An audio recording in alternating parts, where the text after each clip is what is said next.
Before we go into Brendan, let's do a little bit of Bert Kreischer. Bert Kreischer was on We Might Be Drunk podcast with Sam Morril and Mark Normand. And he revealed something very interesting. He had a bit of a health scare recently. So, you know that time when... I wonder if this coincided with the time when he was going really crazy with the drinking. Remember when he looked super duper bloated? He was looking crazy in pictures. His face was incredibly inflamed and purple. His belly looked really round and hard. He looked like he was really trying his best to not be around, essentially. I wonder if this health scare coincided with that moment, because I thought that was the worst he's ever looked. He's always looked really bad, don't get me wrong. But I think those last few months where he was really looking very round and very purple were the worst he's ever looked. So I wonder if this health scare is what he's talking about. But let's go to his timestamps and let's click the health scare thing, and I'll obviously provide commentary as we watch. The scouts on the planes looking for terrorists. Yeah. I face everyone. Because he does clearly look a little skinnier too, by the way. He does look like he lost a little bit of weight. So I wonder if that was the reason why he lost the weight a little bit, because of the health scare. Let's listen to him anyway. Marshall. But yeah, so I'm not drinking for indefinitely. I got a second opinion. All right, I think you're ugly too. Wow, this is crazy. Bert on no drinking. Damn. She said to me, I mean, I'll tell you the number. She goes, "You're going to be on blood thinners," and she was like, "And this is," it got really serious real quick. Wasn't he on blood? Wasn't he, sorry to interrupt him again. Wasn't he already on blood thinners anyway? Why does he keep retconning this story? Didn't he already share on the podcast that he takes medication for his blood? Not even like diabetes stuff, like for thinning. I'm pretty sure he shared already on the podcast that he takes blood thinning medication, which you're also not meant to take while you're drinking, but he did it anyway. So I'm confused why he keeps like changing this story. But I'm pretty sure he already said he takes it already. But anyway, let's continue. Because I've even posted like a poll on Instagram because everyone thought it was a cramp. It was like, and I was like, guys, am I a hypochondriac or do you think I have a blood clot? And everyone, 95% hypochondriac. God, that would suck if that was your last post. Oh, God. Is this a tumor? That was his last story. Do you know what Leanne said to me in the hospital room? Because then I get diagnosed with a blood clot and it gets super serious real quick. Then they find them in my lungs and it gets wildly quick, and my blood pressure's through the roof, my heart rate's skyrocketing. They take me in to do the CT scan, the CAT scan, and they put iodine into my bloodstream, and they're like, hey, are you allergic to iodine? Oh, jeez. And I'm like, I don't know, I don't think I've ever had it. And he goes, well, we'll just find out. And I go, well, hold on, what's like a side effect? And he goes, blood clots, anaphylactic shot. Oh, and I go, God. Can you test it? And he goes, nah, it's just we put it in. He goes, you're in the hospital, safest place to be. So he goes, you're gonna feel it. Have you gotten into anaphylactic shock? No, I never. I did once. It sucks. I looked like fucking Hitch in that scene. Your eyes bug out, your throat closes. Wait, what was it for you? I'll tell you off air. I don't want to tell. He shares this. I'm sure this is a comedy podcast, and obviously it is what it is. But it's the lack of shame in sharing these type of stories. Like being a 50, 60-year-old man, or maybe, I think it's in his 50s, sorry, Bert Kreischer, and getting to the point where you're drinking so much that you're developing blood clots. Like you're drinking so excessively, you're developing blood clots. And your doctors have to really have a heart-to-heart and tell you, hey, if you continue doing this, you're going to die. And that's when you decide to finally kind of rein it in. Because he looks good, I'm not going to lie. No cap, no homo to the guy. He does look a lot better than he looked before. Look at that. Look how skinny his legs are. I know usually his legs are usually quite skinny, but he does look a lot better than what he's looked in a long time. I don't know, he might have makeup on, but his face doesn't look as red. He doesn't look that crazy as he did before.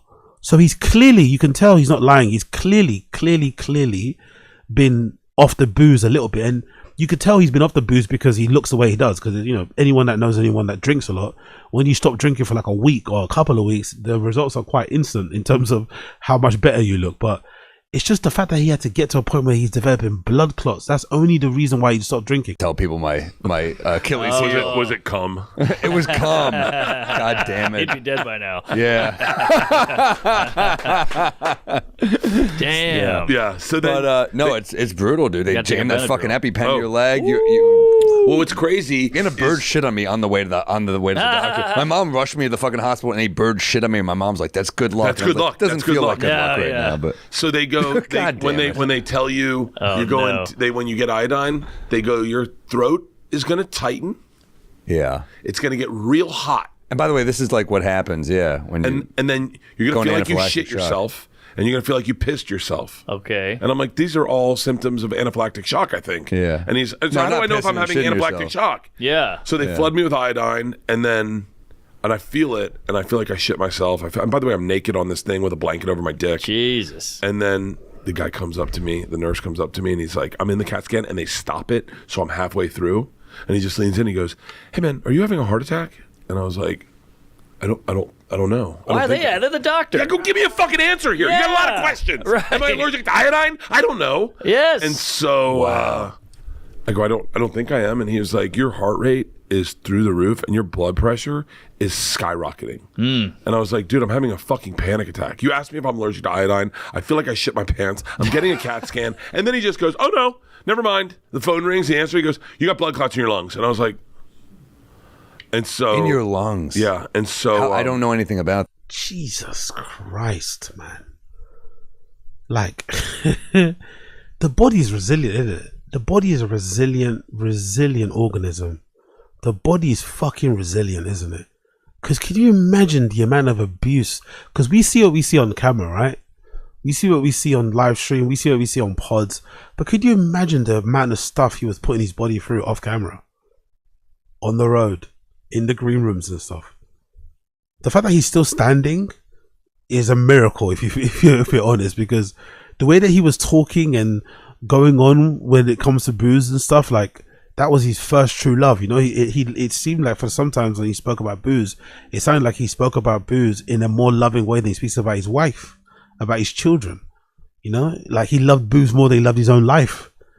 So you can only imagine how much he was indulging himself in that shit. It got to a point where he got blood clots in his lungs, you know. And also, I think it goes to show the viewers were right. People, especially in my stream chat and stuff, when I watched clips of him, people were saying that this guy's not well. Don't care what his doctors say. He's got all those Hollywood, California doctors that kept telling him that he's completely healthy and his blood work was great. Remember, he'd always share, yeah, I went to get a checkup and my blood work is fine. My doctor says I'm great. All those California doctors, man, they fucking swindled him, innit? They were chatting absolute nonsense. None of us bought it, though. I don't think any of the viewers, any of the commentators, no one bought it.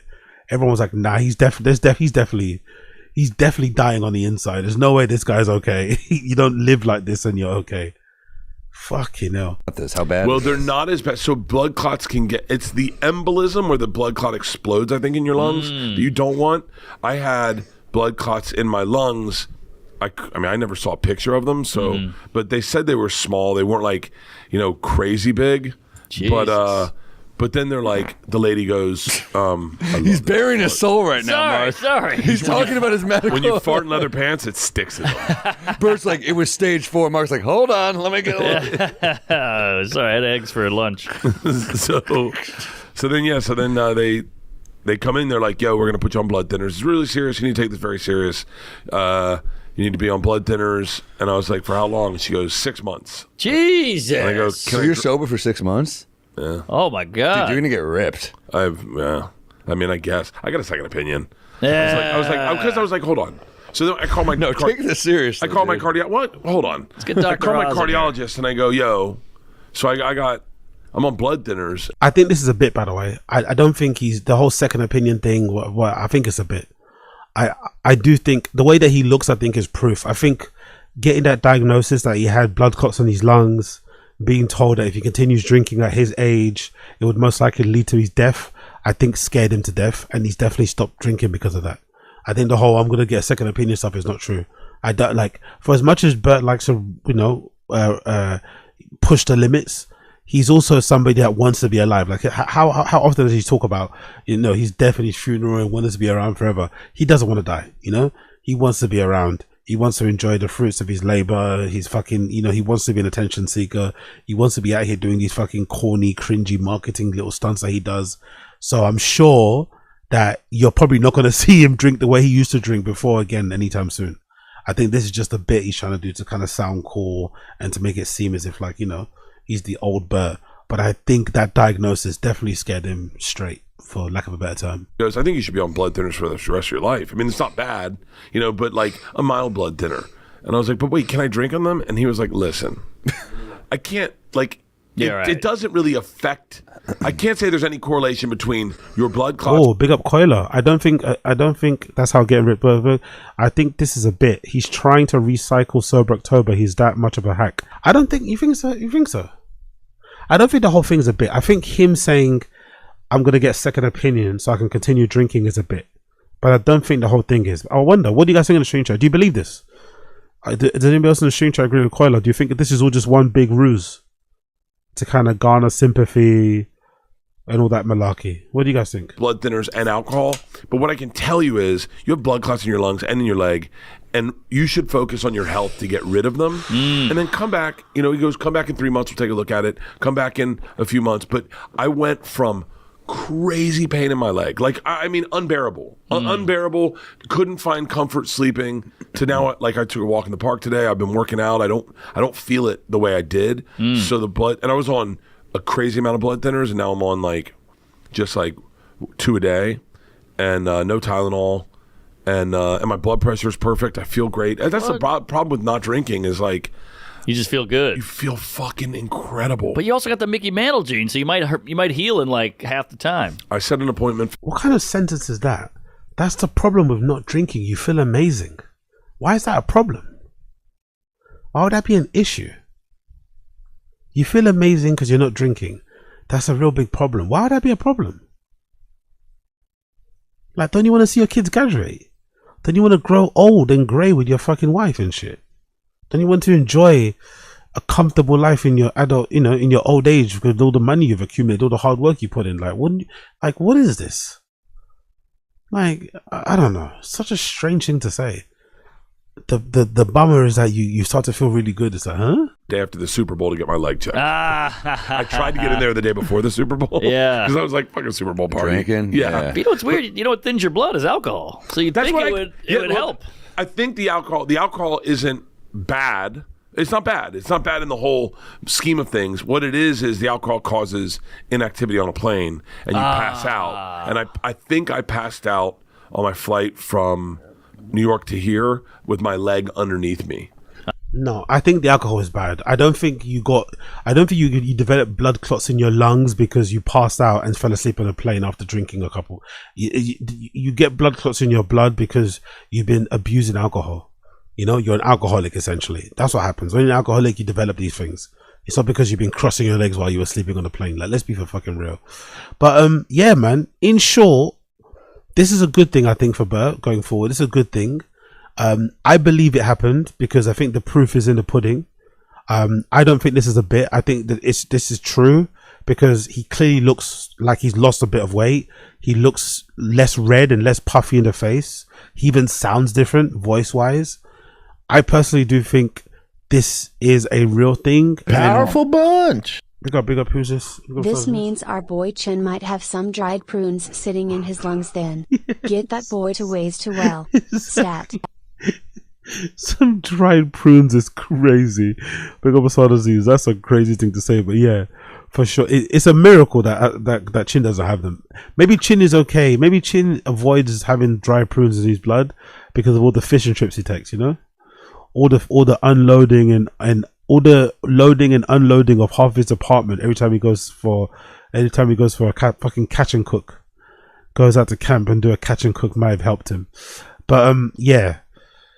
I just think it's crazy that it took him this long. Like, this guy has lived a life of like no constraints and complete free will to do whatever he wanted because he's been a comedian and has been a bit of a layabout, never had a real serious job since basically he's in college, right? I think people like this, it's more despicable when you're drinking the way he does. I think it's understandable for a regular 9 to 5 guy looking after his family, trying to keep a roof over his head, whatever, to become a somewhat functioning alcoholic. I think it makes sense. You're just trying to, you know, make do. You're just trying to get through the day with all the things going on around you in your life and everything else happening around the world. I can understand why a regular 9 to 5 would just kind of, you know, rest on the drink in order to kind of soothe some of his pain and worries. I think it's unforgivable when you're someone like Bert, who's been making money doing your own thing forever, for the most part. You have to move on. You have to chill a little bit. You can't be indulging yourself that much, because he has no one to answer to. He has no boss. He has no this, no nothing. It's like, brother, you have to be more mindful. You have to be more aware, more conscious of how much you're consuming and stuff, and kind of rein it back in when it starts to get a little bit crazy. And the fact that he only started to rein it in because he generally had a health scare where probably his doctor told him, if you continue drinking at this level, you won't be around, you know, this time next year. That's hopefully did scare him straight, and he's not going to go back and do it, because I don't think it's cute. It really isn't cute. It really isn't cute, the whole 50-year-old frat guy thing. It's not cute at all. It's kind of pathetic, but at least he knows, you know? At least he knows. At least he fucking knows.